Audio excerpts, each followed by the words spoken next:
Hi, I'm Selena from Annie's Bookstop of Worcester, and I'm here with C.S.E. Cooney, Claire Cooney, and she is a fantasy author. And for readers unfamiliar with your work, Claire, how would you describe what you write? Well, I would say kind of fantasy with a very vigorous language. I think I was trained up on Sondheim and Shakespeare, so I really like all of the tricks of language, the poetry, the jokes, footnotes, parenthetical asides. So I feel like for people with a sort of theatrical mind who enjoy a deep dive into kind of like tricksy, joyous, vigorous language, I'd be that kind of fantasy writer. My friend Amal once described my like writing as muscular velocity, which just killed me. I just love that so much because fantasy writers and me particularly sometimes like, oh, she's so lyrical or she's wild, which are both beautiful words, but I hear them a lot. So when somebody says she's funny or muscular, I guess like, yes, that's what I'm going for. So I would say if any of that sounds appealing, that's the sort of fantasy I love. I love creating worlds not only through language and fashion and food, but also through dialogue and ritual and even like the cabinet of metaphor and humor that you use that's aimed towards those characters because they come from a different background than I do, so they would have a whole different way of thinking, which means metaphor, simile, humor, how they process grief, how they celebrate. So all of that, thinking about that and then making it to the page is what I think fantasy is the most interesting, or at least when I'm writing, and it's the most interesting to me. I've never heard muscular being Yeah, used makes as me feel a like a term. superhero. That's great. So, what do you think draws people to these kinds of books? Well, I guess ultimately, like the kind of immersive experience, why anybody loves to sink into anything that like changes their mind or provides an escape.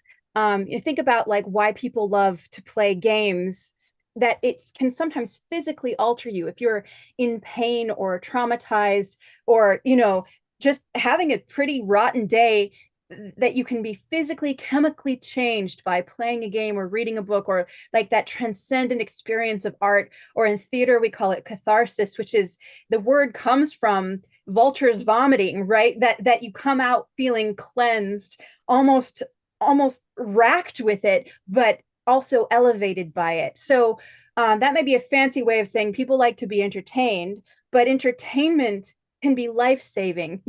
So, and I don't want to blow it up too out of proportion. So surgery can also be life-saving, but on a like a cheaper, like easy grab a paperback level, it can do a body good to immerse oneself in a different time or a different mind. It's a way of creating empathy or understanding something. I think about like a library or even a bookshelf, and all of those are individual minds or groups of collaborative minds creating something grand over time, their best thoughts distilled, sometimes their worst thoughts, but I try not to keep those books on my shelves. So that's what draws me to fantasy, is this world is so weird and humans are even weirder, and we have thought these thoughts and we've put them down on paper and they're there for me to enjoy.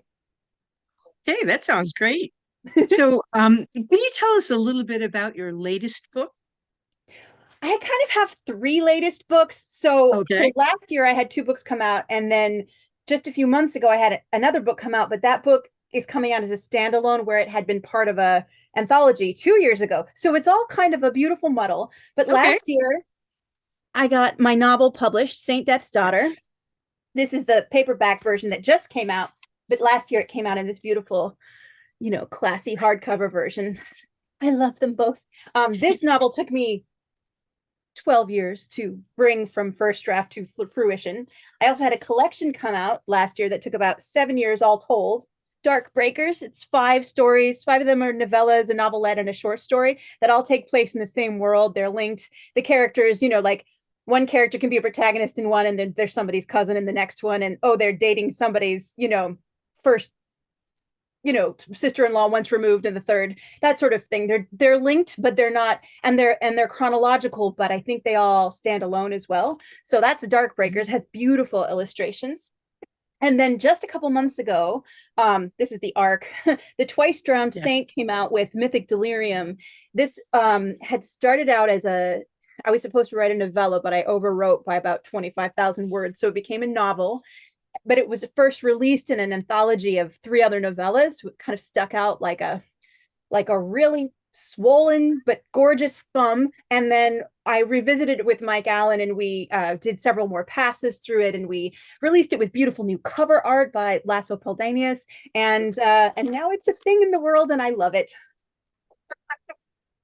And I know that you do write a lot of short fiction, so that must have been really a really great feat to write the novel.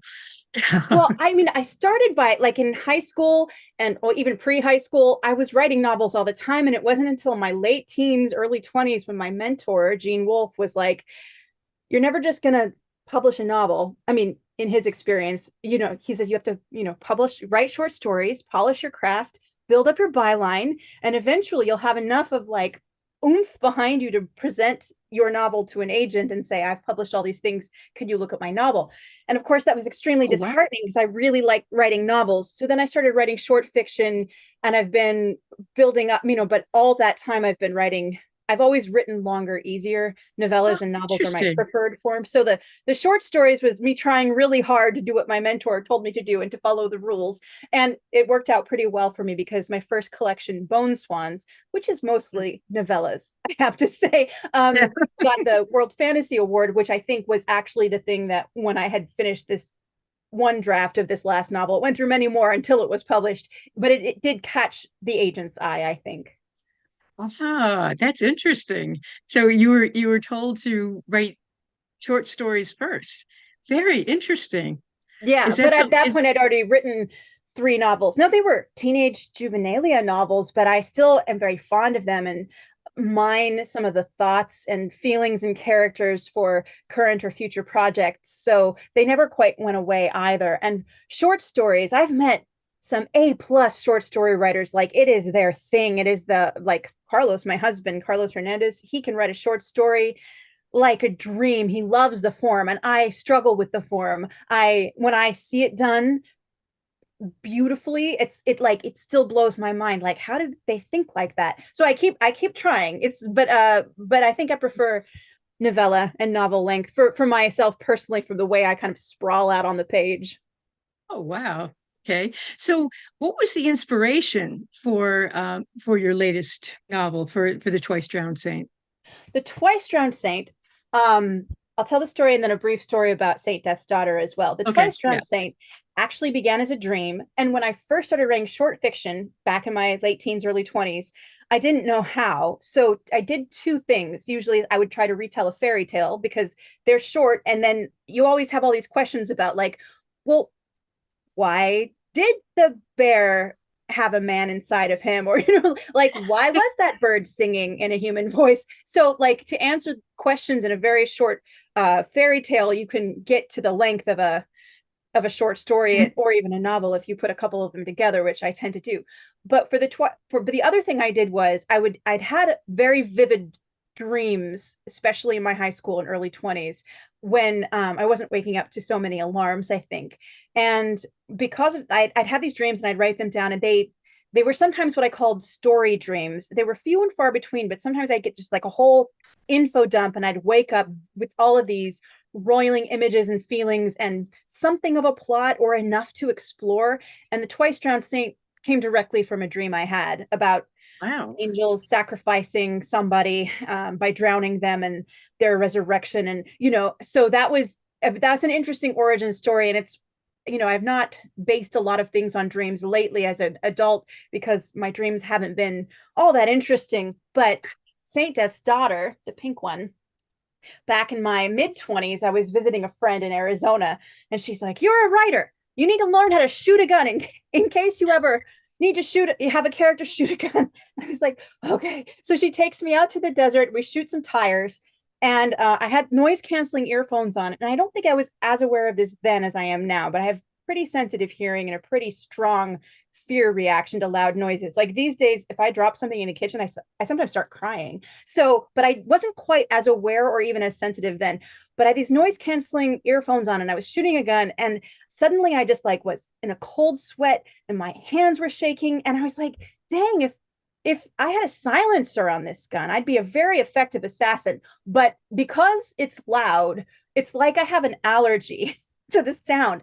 And I thought, wouldn't it be cool if somebody was born into a family of assassins with a strong allergy to violence? And so anybody who comes near her and they've beheaded somebody, like she starts projectile vomiting. Like I thought it was a very funny idea. But the older I got and the more fantasy I saw where all the problem solving is violence all the time, and to be have a tough protagonist, male or female or non-binary, they have to kick ass.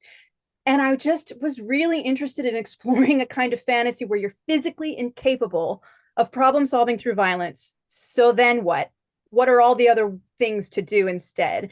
When I like the idea of your violent reaction to violence is so immense that if you can survive it until you're strong enough, you have the power to raise even the dead. And so that started affecting me more and more. It's one of the things that kept me writing through the 12 years and umpteenth drafts, because it is, it's a long process. It's super disheartening sometimes, but that core idea was still so compelling. Wow. Okay. Ooh. So did you have to do any kind of research? So much. Um, okay, can you tell me about it? Well, some of the fun research for the Twice Drowned Saint, it takes place in a fantasy world, but that fantasy world is in this strange city where some really weird and monstrous angels rule. Time has sort of frozen. They're not very fast moving, these angels. They like things that they know about already. And it's sort of frozen in like the early days of cinema. Somebody has brought cinema into the city of angels, but that's all they want. They want the silent films that there's like 6 or 8 of them or something. Silent films, black and white, running on reels, no talking. That's what they like. That's what they know. So I had to do like research into early cinema. I talked to a friend of mine who's a big movie buff, like how even the cameras operated and the reels and how they would break and put in commercials or cartoons. So like that was really, really fascinating. One of the other big pieces of research I had to do was alpine rescue. So the city's surrounded by, it's in the middle of the desert, but it's miraculously surrounded by enormous kind of, it's called the Serac, which is like iceberg ice, like a huge wall of iceberg ice. And at one point, somebody's trying to escape the city with their aged parents, one who's wheelchair bound and one who has a bad heart, and they have some help, and it's this immense, like this giantess of a woman who basically like is carrying them down off the Serac on her back with like her ice picks. And but I had to talk to somebody who used to do alpine rescue, and he ran me through like where the ropes go and where the loops go, and he gave me such clear instructions. I watched a lot of YouTube videos. And then for the Twice Drowned Saint, my favorite bit of research for that was my friend was just goofing off at dinner. Her mother's German and she has a very loving and funny imitation of her darling mother. And so she was talking about her mother, and then she started talking in her German accent about necropants. And I was like, what are necropants? Are those real? Like I couldn't tell if she was joking. She's like, look it up on Wikipedia. But like necropants are a thing that they have some in a museum somewhere, I think in Scandinavia, but they had this anyway. It's gross. You should look it up. I probably shouldn't tell too much. So I put a whole footnote about necropants in Saint Death's Daughter, but that was one piece of a lot of different research. I had to research like what a 2-week-old wolf cub would look like and behave like, or research on syphilis and silver noses, research on oh gosh, like anatomy and physiology. I was a massage therapist for a while, so I knew some of it, but a necromancer really knows her bones. So that's so those are just a few things that I researched going into Saint Death's Daughter. So what was your favorite research story? Oh gosh, I mean, it's all so fabulous. I mean, and what I love to research particularly is etymologies of words. And sometimes with really obscure words that are no longer in use, I'll just give them the surname of Stones. My main character is Lainey Stones. Miscellaneous Stones is her full name. And so all the Stoneses have very weird, elaborate names because I find that funny. And everybody used to be named like that. And then some person, not a person who was ever my agent, but we were talking about it. And this agent was like, humor is so idiosyncratic in particular. So I have a tendency of calling people by their full names all the time, which I think palls on other people. So I was started call Miscellaneous Stones just Laney, like it's more accessible. But part of the world building is that they all have weird names. So every time I'd come across a weird word that was just hilarious, I'd say like that's one of her ancestors, like the word opshaplooper. Opshaplooper means like that person who like perennially mooches off their friends, like leaves other people to pay the dinner bill, that sort of thing, where like Oh, overstays their welcome. They like invite themselves over and then never leave. So opshaplooper. And so opshaplooper Stones is part of the Stoneses. He killed more friends by accident than enemies on commission. That's the one line he gets. But he just every time every time I think about opshaplooper, I laugh and I'll never forget the word now. I love that word. I opshaplooper. love the meaning too. Yeah. Mind you, I don't exactly know how to pronounce it. It's obscure. So that's how my best guess is. That's how I pronounce it in the audiobook. But That's a opshaplooper. real word too, Yeah, huh? yeah. It's a real word, as real as any word that people aren't actually saying anymore. What language is that? I think originally German, but I'd Sounds have like to look it. it up again. I look up a lot of words, so opshaplooper. So, what was the biggest challenge that you had in writing and putting out the Twice Drowned Saint? Okay. Well, originally, The Twice Drowned Saint came out in that collection of novellas called A Sinister Quartet. And that came out in the summer of 2020. And in the summer of 2020, nobody but nobody wanted to read horror or dark fantasy. It was the summer we were all reading to escape. I was reading a ton of romantic comedies and romance novels and like light mysteries, anything to get me out of my head. And so this sort of intricate, dark, occasionally gruesome, hopefully funny and fascinating too, but the Twice Drowned Saint was not the mood of summer of 2020. Mhm. And so re-releasing it now, like I guess on a publishing level, it's that it's not exactly a new book. So it's not exactly like a debut novel or even the first time this has come into the publishing world. It's got a new package. I've been able to redraft it several times. I'm so pleased with it. But it's also like, look at this.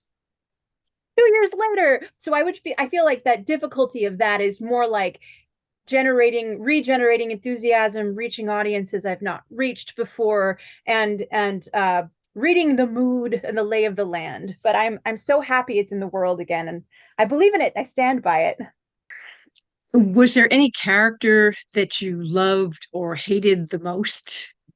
In the Twice Drowned Saint, there is a character named Alazar. Actually, there are two characters named Alazar. One's an angel, Alazar the 11-eyed, and one is a teenager, Alazar Luzarius. And the teenager, Alazar, has sacrificed his sister in order to become a citizen of this angelic city. The angels always demand a sacrifice. And in the old days, it could have been anything like your greatest talent. It could have been a huge gift of money or status. But in these days, the angels are like, we like human sacrifices. They've gotten a bit gruesome. So this teenager who is a refugee from a terrible war and has been on the run most of his life sacrifices his older sister. He's a fanatic. He thinks the angels are holy and beautiful and he wants to belong to them. And his sister, who's always looked after him and who's done whatever she needed to survive, that makes her filth in his eyes. So he sacrifices her. And while she is resurrected, spoiler alert, and becomes a saint, this kid is a problem, because he's eminently pitiable and he's murderous and would probably do it again unless somebody can change him unless he can be changed like on a base level where his base needs are met and he gets educated and he gets loved and learned empathy. And, like, unless all of these things happen, he could grow to be a monster, even more so than he is. So he was delicate. He was delicate to work with because he's so fragile. And I just, it's hard to like be really angry at him and also be like, come on, you can do better. So Alazar Luzarius, I think I sometimes hated him and sometimes pitied him and just wanted the best for him, really. It must have been a great character to write. Yeah, he's a minor character actually, because his sister and my main character, who's the narrator, are sister saints.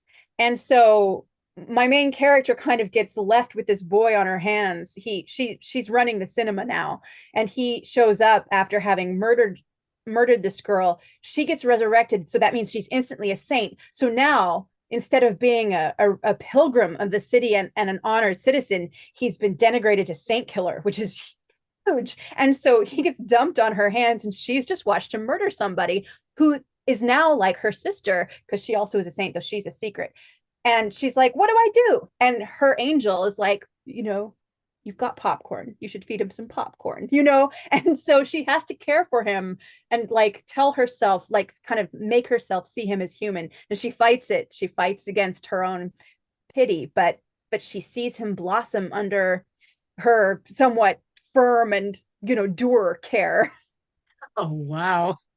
That's great. The characters sound so amazing. Just love them. I love them. They're dear to me. Of course.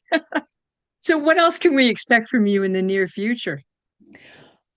Well, right now, my husband and I, and one of my best friends, and several other friends in the New York, Brooklyn area, Queens, all of us, there's a small group of us that are putting on a performance called Ballads from a Distant Star. And it is ballads that I wrote with my friend, another fantasy writer, folklorist, and harpist, Caitlin Paxson, and fantasy sci-fi writer, Amal Elmotar. And for the last 10 years, we've been sometimes singing together, sometimes writing together and performing these songs. We even went on a mini tour, but I wanted to perform them live again. I haven't, both Amal and Caitlin live in Canada. So I got some friends together. My husband wrote a series of like fake ethnomusicologist lectures, as he's a professor, so he has academia down, about these ballads of these miners who were snatched in the 19th century by aliens and sent to work on a distant planet.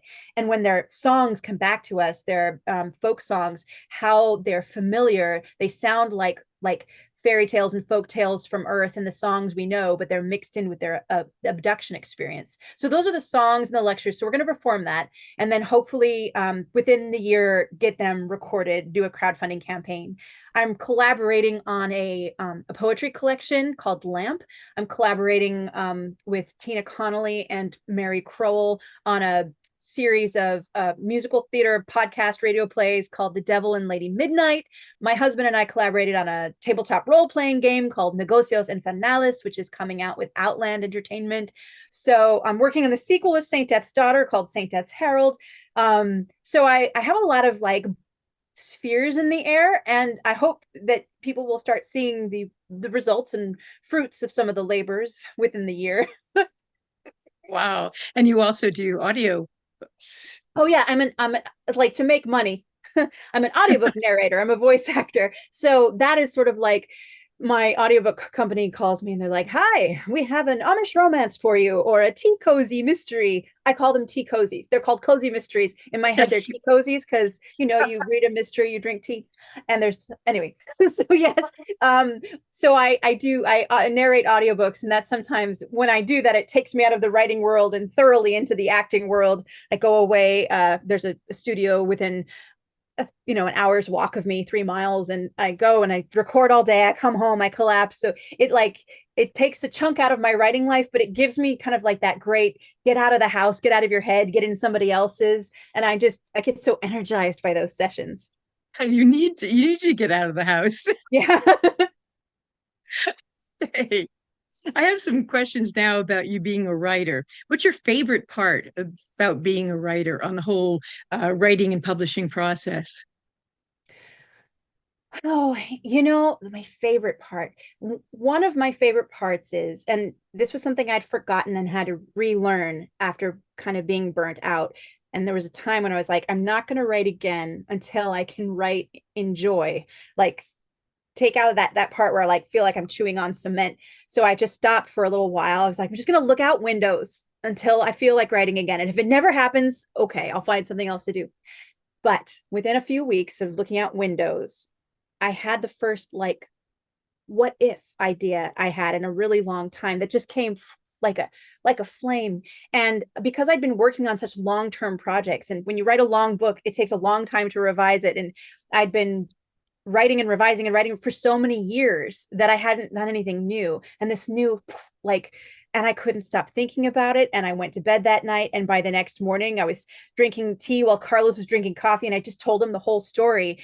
And it just happened like a download, people talk like a download, but I could also feel it building. It wasn't complete when it came, but it caught quick fire. And that was such a beautiful feeling. And when I wrote that one, that was in 2019, I wrote it longhand, also for the first time since I was really young. When I used to write everything longhand first. And the kind of process of slowing down, lighting a candle, using a fountain pen, like making it beautiful, just the kind of a sensual, slow, thoughtful experience that's unplugged, that felt so good. And it made me happy and then willing to go back to the typey revision the other world, because I knew that if I needed it, I could stop and have that again, which I'd forgotten. And so that was my favorite rediscovery, and something I try to keep plugging into as I write for professional expectations, that kind of joy of writing just for myself as well. Oh, yeah. Writing for yourself is so amazing. Yeah. You just there's nothing like it. Yeah.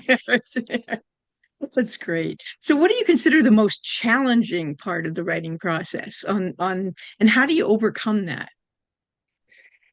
Um, oh, the challenging part is that things aren't perfect the first time, but until you write them the first time, you don't even know the shape of it. It's all perfect in the head, or it's vague enough to be could be anything. You write it the first time, and it takes a great deal of time, and then you have to rewrite it again from scrap, and maybe nothing remains except a feeling, or it's better the second time, and it always is better the second time.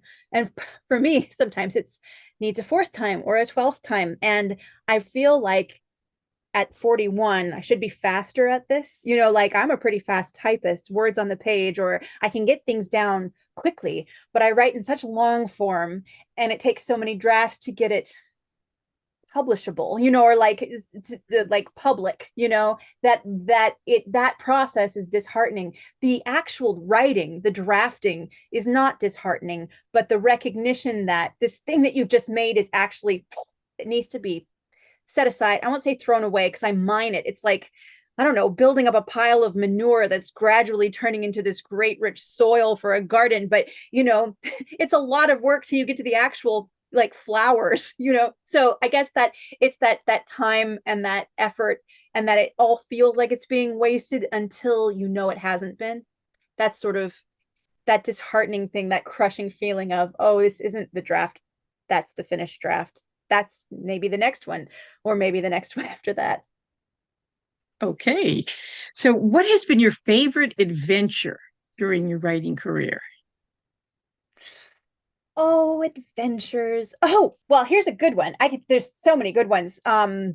Sometimes like I love when I was younger, and a bunch of writing friends, and we would all get together and we would all read parts of our stories, so that instead of one person having a reading, six or eight people having a reading, so we'd have a wider audience, and there'd be poetry and song and prose, and it would be a show. And since I have theater training, that always felt like the best thing to me, But recently, and this was, I think, in 2021, so this was last summer, no, 2 summers ago, we went on an adventure. My mom and my husband and I went on an industrial tours adventure. I wanted to go up the East Coast, and we ended up back down, and then come back down. And we ended up in Pennsylvania. And we made this loop. We went Massachusetts, Maine, Vermont, New Hampshire, that area, down to Pennsylvania, back to New York. But we hit a bunch of industrial ruins from Lowell, Massachusetts, which is a citywide state park that's a city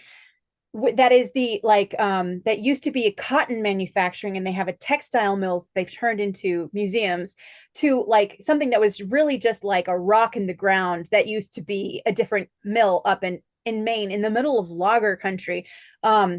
Just and then all the way to Pennsylvania, where there was an incredible museum of the history of industry. So, like, we saw, it's almost like seeing ruins in Europe, but instead of castles, it's the ruins of industry, of like the 19th century and earlier than that, when things were run, they had to be run off water power. So they're often built by rivers. There are these towns that boomed up and the rails, and there were hotels, and now they're nothing, they're ghosts. And so that was just such an adventure. We would be driving, and my mom would be like, I wonder what that is, and then she'd Google it right there, and she was sort of like an impromptu tour guide in the moment. But it was the most like fascinating and fun and like purposeful sort of vacation I'd ever taken, where I set out, and my husband and my mother were both gung-ho for it, and we accomplished this, and it felt like one of those old-fashioned summer road trips. Oh, wow. Yeah, it's it's really strange because I was just thinking the other day about how most of our manufacturing isn't in the United States anymore. It's gone.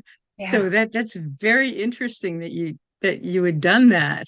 Yeah. I And it's just all, you know, it was all for research for something that I'm writing. Or at least, I mean, I told myself that, but isn't it everything when you're a writer, all research all the time? But this was yes. very specifically for a project.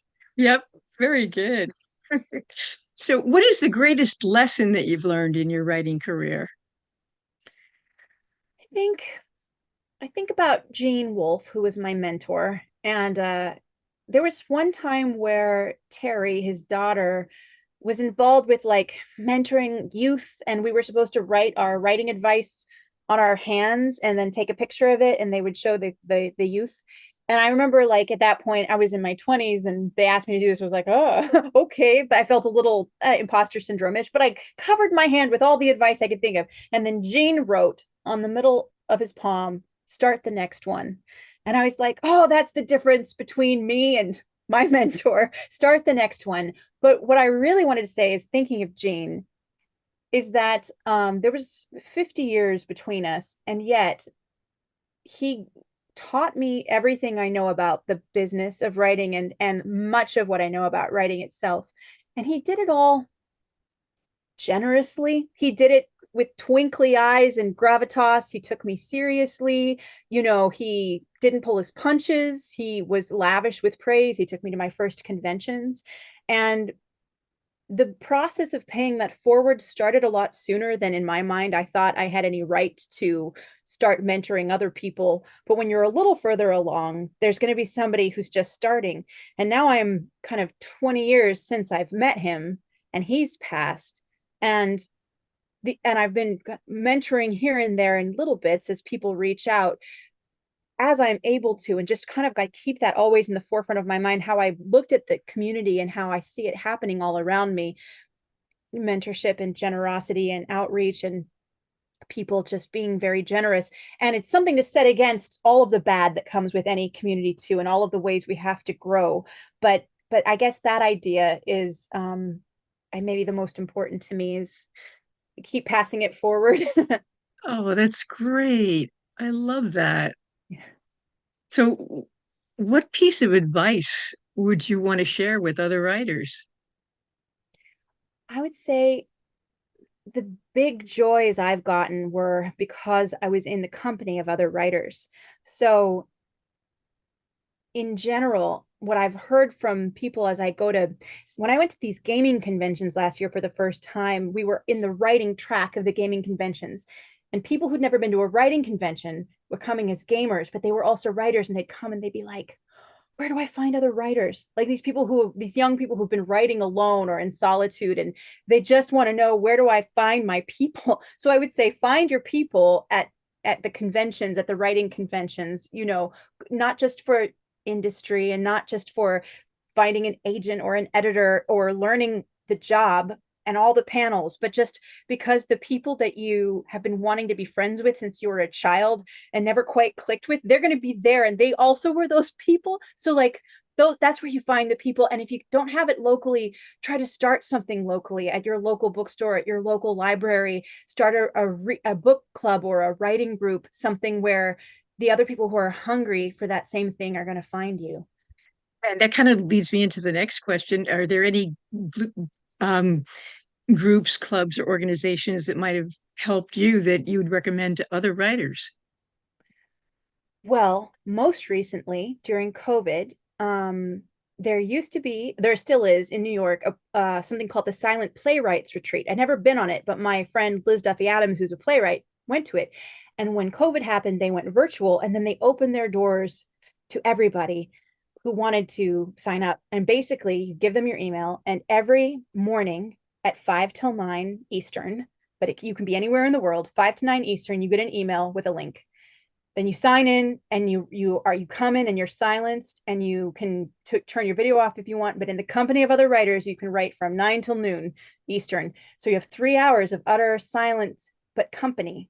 And that really, like, knowing that I had a time limit, like I had to get in there before 9 or they'll close the doors, really helped me with discipline. And then I have another group in Chicago, a lot of Chicago writers. I used to live in Chicago. There had been a wonderful group that met weekly at a pub, and it's morphed over the years. And when they went virtual, they called themselves the Gumbo Fiction Salon, and they would open their doors in the afternoons for these sprints, writing sprints. They talk to each other. How are you? What are you working on? And then they would sprint for 45 minutes, talk for 15, sprint for 40 minutes. So that is another great group. So the virtual Gumbo Fiction Salon, which you can find on Facebook, is really, really wonderful. The silent writers shift, that's sort of like word of mouth through email, but I bet you could probably find that if you hit me up on Facebook or something.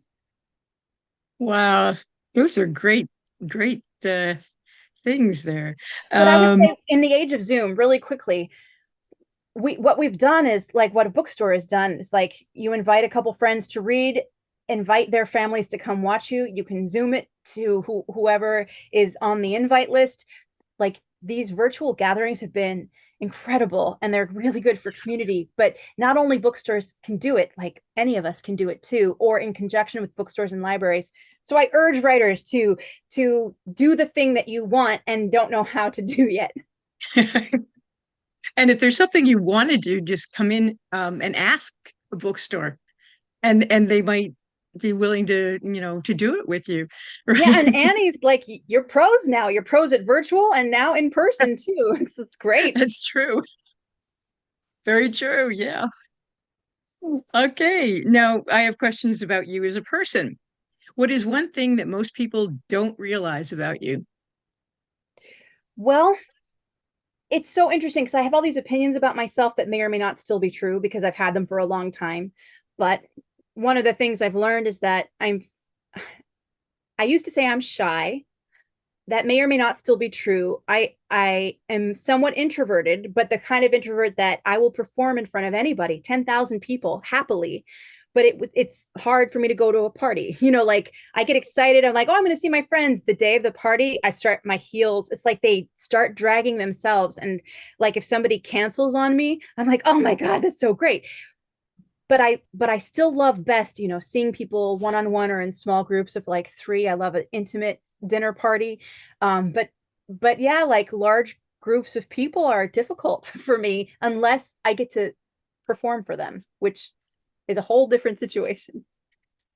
Yep, I can understand that very well. I think a lot of people are that way too.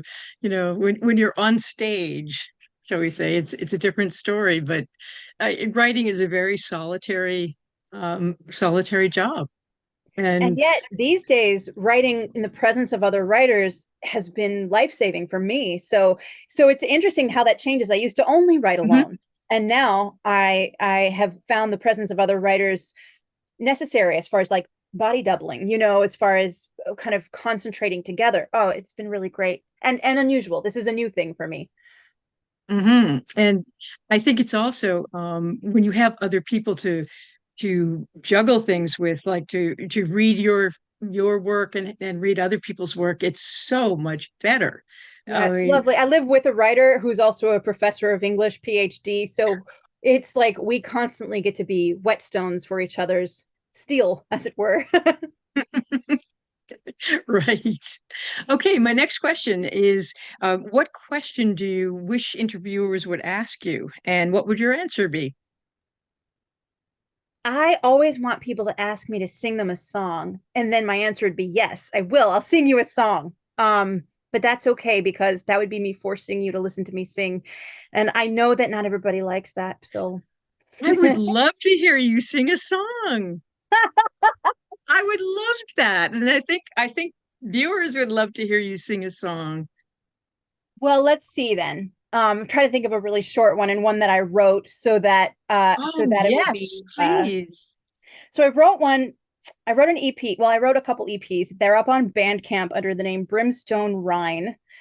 And and let's see. I'll call up some lyrics because it's been a while.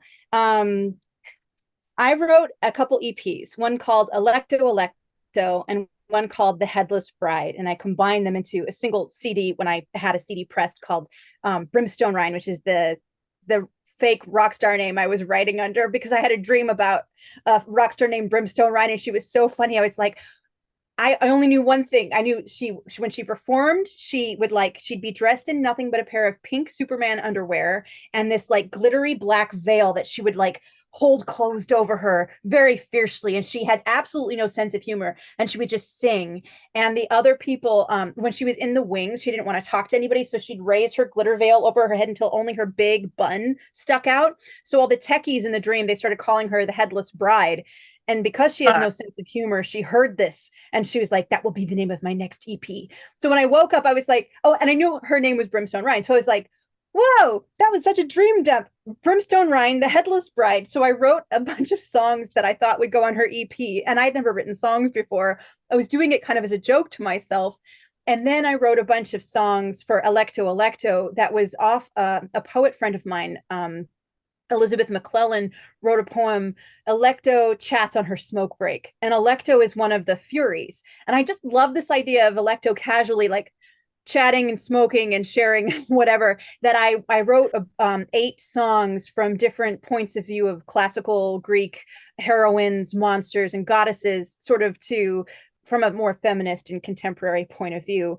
And so this one is Scylla on the Rocks. And Scylla is, I imagine her as like kind of a Rosemary Clooney, only as a monster, like monstrous Scylla, Rosemary Clooney in like a glittery gown, leaning against a piano with like all of her weird heads and monstrous form, just with her feather boa, you know. So that's just imagine that.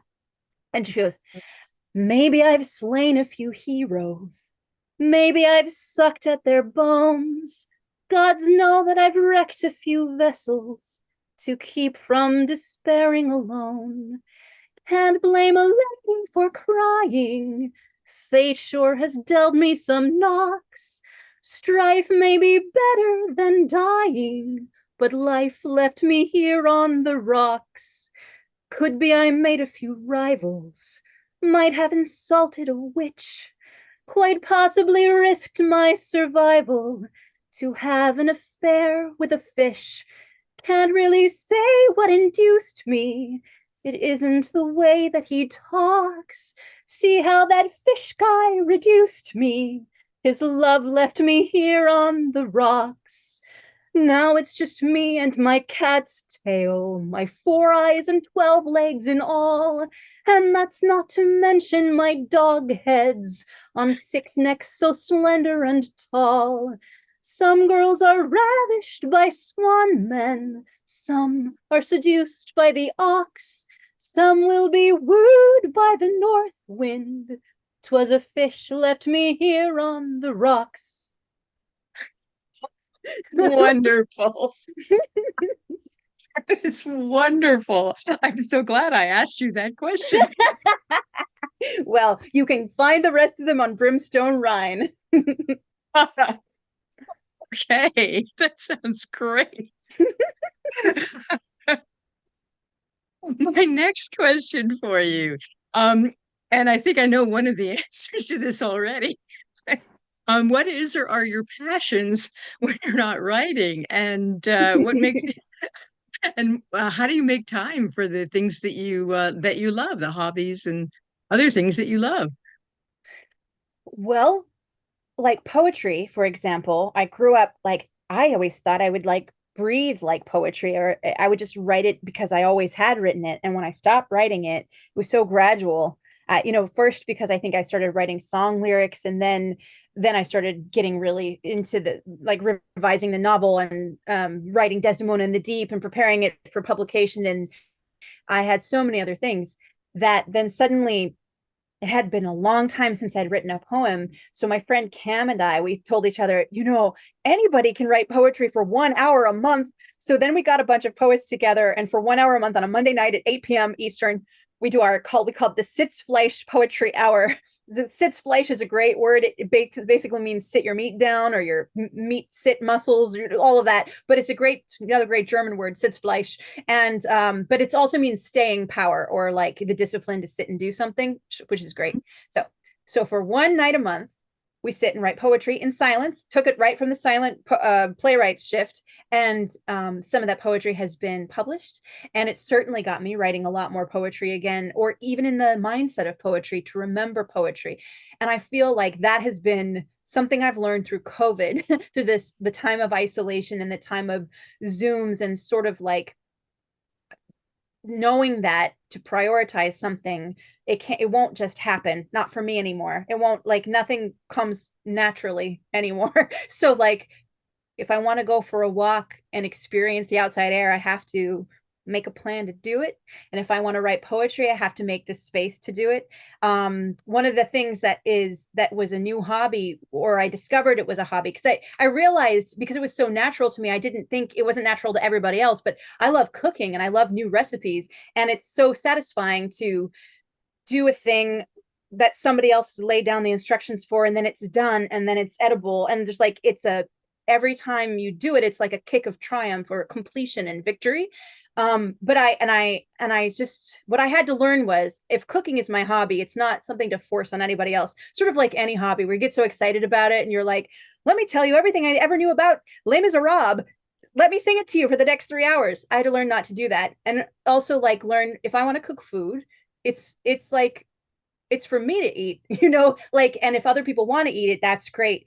But it's not like growing up in a big Italian Irish family like I did, where you had to cook and everybody had to eat. So that's like a newish last few years hobby, and one I've like had to think a lot about what it means to me and to other people, what it means socially. And yeah, it's fabulous.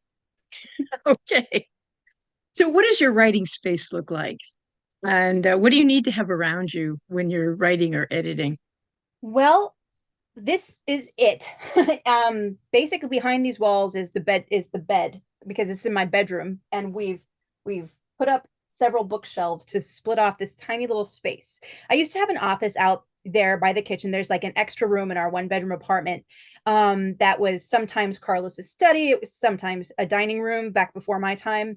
And during COVID, a friend of ours moved into our one bedroom apartment, and that was her bedroom. And so, because it was no longer my study, at that point, it had been my study. So I made my little corner here, but I really like it back here because my bedroom has a door that closes. So there's like two layers between me and the world. I'm right up against a window, which is really important. I always like to be facing a window. Mhm. It really helps me for some reason. I generally like to have candles lit.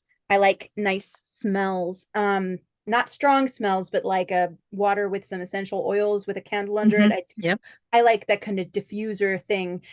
Candle smells that are scented give me a headache. So I like flames, and I like translucent glass, and I like to be surrounded by books. And I like smells. And my desk is covered with stickers, which was a kind of a discovery of my 30s, that I've always loved stickers, but I never would have thought to like defile my desk. But I was like, this is a thrift store desk. Nobody cares if I cover it with Kathleen Jennings stickers. Nobody. And so it makes me really happy. So that's just some of the things that I'm surrounded by. Okay. Do you have any special food or drink that you like to have with you when you're editing or writing? PG tips. It's a strong black tea, and I usually put some honey and oat milk in it. Ah, Love okay. tea. It's You're a tea really strong. drinker. I am a Tea tea drinker, drinker. not a Yes. coffee drinker. No, no, Okay. I'm not a coffee drinker. Carlos is, so I'm around it. I like the smell, but I've never been a coffee drinker. I will occasionally, once every few months, have an espresso, and it's very delightful. Okay.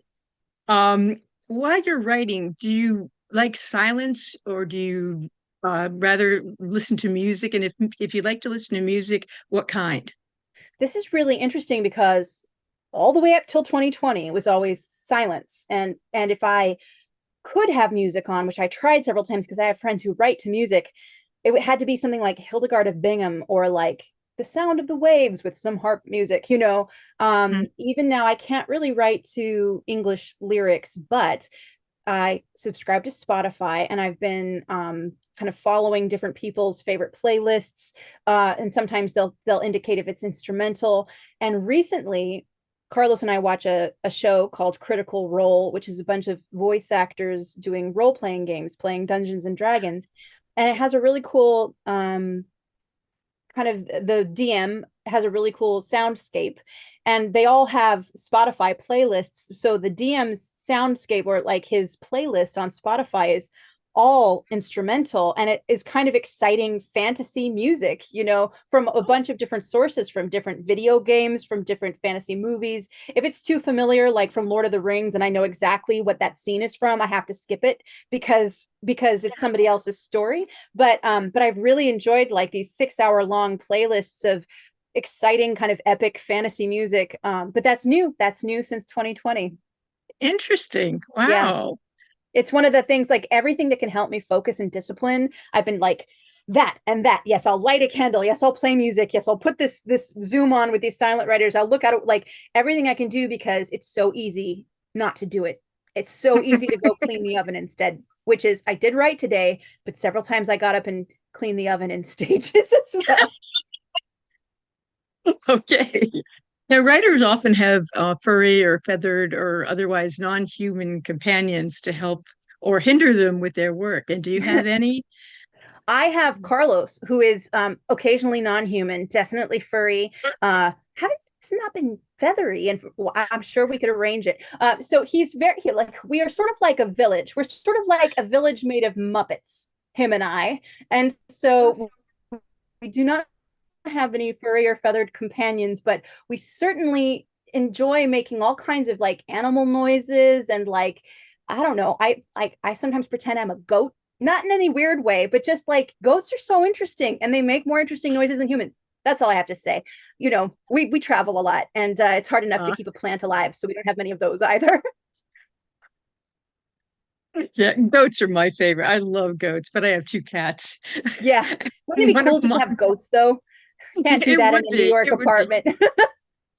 it would be wonderful. I just have two more questions for you. Sure. Um, where can people find your work aside from Annie's Bookstop of Worcester? And every video, I have to give Annie's a plug. Oh yeah. Um, I've and been there twice. yes, you have. And you can get you can get Claire's books or C.S.E. Cooney's books at Annie's if you call us at 508-796-5613, or you can mail us at or email us at orders at anniesbooksworcester.com. And where else could people find your books? Well, the stuff that's published by Mythic Delirium, you can go directly to their site, and they have a shop, bookshop.org, which I know you can put in your favorite independent bookstore, and then they can fulfill it through bookshop.org is a great place. I mean, any place where you can buy books, I think you can find my books. I generally try to, when I put links up, it's either bookshop.org, my personal neighborhood indie bookstore, which is called Q and Willow, one of the big bookstores that have supported me in Westerly, Rhode Island, called the Savoy, another great indie bookstore. Annie's certainly, but if you don't have any local indie bookstore, bookshop.org, and support one of the great indies in the world that are doing such great work and having a kind of a renaissance, but they could always use more love. Great, thank you.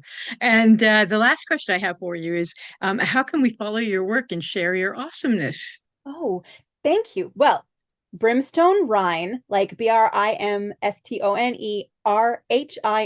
like rhinestone, but with brimstone on Bandcamp, at CSE Cooney on Instagram. I am on Twitter, but I have locked down my account and I'm trying to phase myself out of it for musky reasons. And Facebook.com/CS Cooney. There's no E in that one because they wouldn't let me, but that's where you can find me. Oh, I have a link tree with all the links of where to find all the things. Link tree C.S.E Cooney, and then CSECooney.com is my website where I write poetry there and blogs and things like that, where I'm going to be at a convention. And then hernandooney.com, which is Carlos Hernandez, who's a Disney Marvel writer, professor, game designer, who's my husband, and Claire Cooney. So Hernandez Cooney. Hernandooney.com is kind of where his stuff and my stuff combined is. Wonderful. Well, thank you so much. This has been great. I My really pleasure. enjoyed Thank you for speaking with you. inviting me. Oh, you're welcome. And hopefully we will get you and Carlos to Annie's Well, we'd sometime love that. in the near future. I would Okay. love that. C.S.E. Cooney, we will be seeing you then. Thank Thank you so you. much. Bye bye. Bye.